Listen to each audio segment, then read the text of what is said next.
Akhenaton, c'est le nom sous lequel on connaît Amenophis IV, quatrième roi d'Égypte, qui régna aux alentours de 1300 avant Jésus-Christ. Akhenaton, le leader du groupe Hayam, lui, est né à Marseille en 1968, après Jésus-Christ. Mais il ne s'est pas toujours appelé Akhenaton. À l'occasion de la sortie de son dernier album, Soldat de fortune, chez Naïve, Philippe Fragione revient sur ses origines napolitaines, ses grands-parents, sa découverte de l'islam et de la belle Aïcha, sa Néfertiti à lui. Il rend également hommage à un autre rappeur, Booba. Akhenaton, c'est une véritable leçon d'intelligence et de tolérance dans une très provocante couleur rose.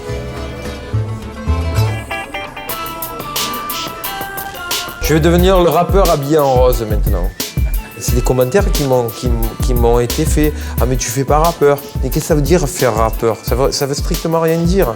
Moi ce qui me gêne en France aujourd'hui, c'est qu'on est uniquement dans l'emballage et pas dans le contenu. Un jour à Naples, un vieux m'a dit, on chante parce qu'on est heureux d'être triste. On vit avec le volcan sur nos têtes et avec la mort comme un corbeau sur nos épaules. Fragione, oui, mon nom de famille c'est Fragione.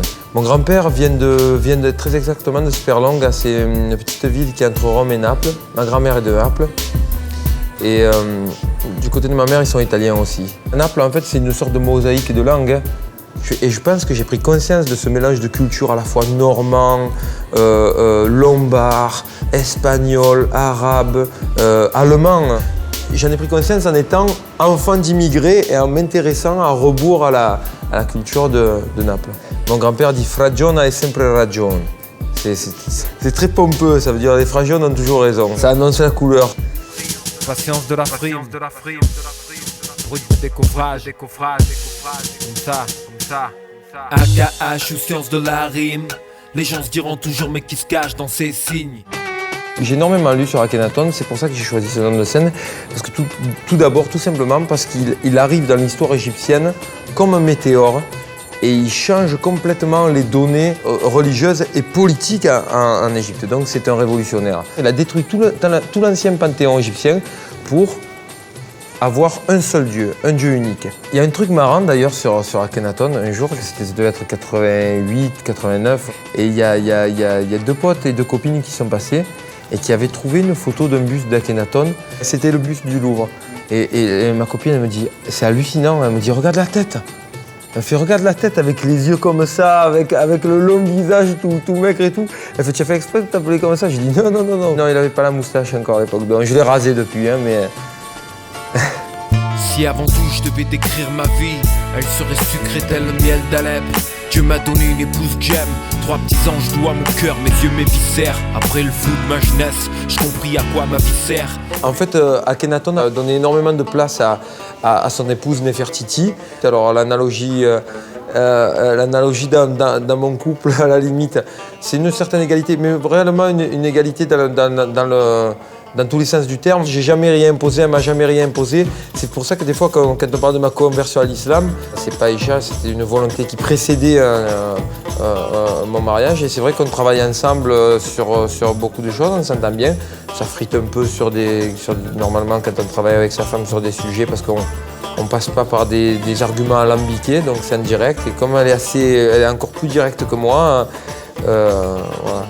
Montre ton nouveau brushing comme ça, après tu... jamais, dès qu'il y a les caméras, ça m'encourage quand même. Aïcha, t'en vas pas.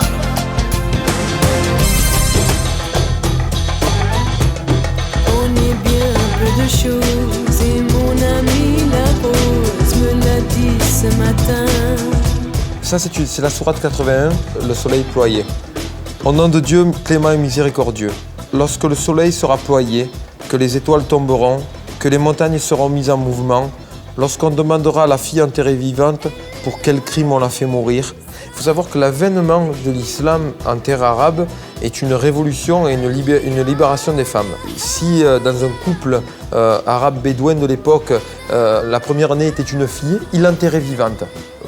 On ne le retrouve pas que chez les Arabes, on l'a retrouvé très récemment, même chez les Chinois ou chez les Indiens. Hein. Donc l'islam est venu et a interdit l'assassinat de la première née femme du temps du prophète, les femmes n'étaient pas voilées. Il faut faire très attention aux verbes, comment ils sont traduits. Quand on parle de l'alcool, c'est il est recommandé de, pas il est interdit de, il est recommandé de. Donc le Coran est un livre qui laisse la porte ouverte au libre arbitre et à la raison. Pareil sur le voile, la partie qui est recommandée de voiler pour une femme, c'est d'un point d'une extrémité à une autre d'une épaule. En aucun cas il est parlé de la chevelure et encore moins du visage.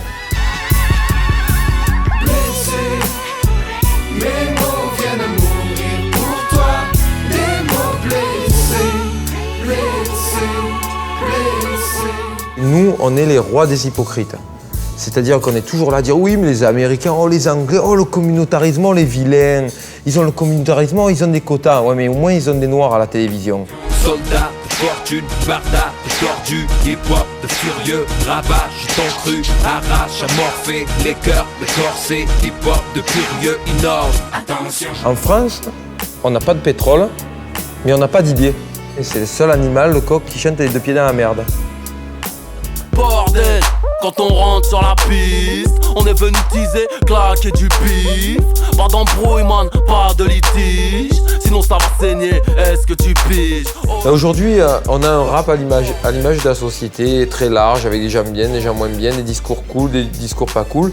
Il faut faire très attention au marketing du rap. C'est vrai, comme par exemple, on me cite très souvent Booba pour la perception médiatique de son marketing, mais derrière ça, je pense, et pour avoir détaillé les paroles, c'est quelqu'un qui lit des livres. Ça se voit dans sa manière d'écrire.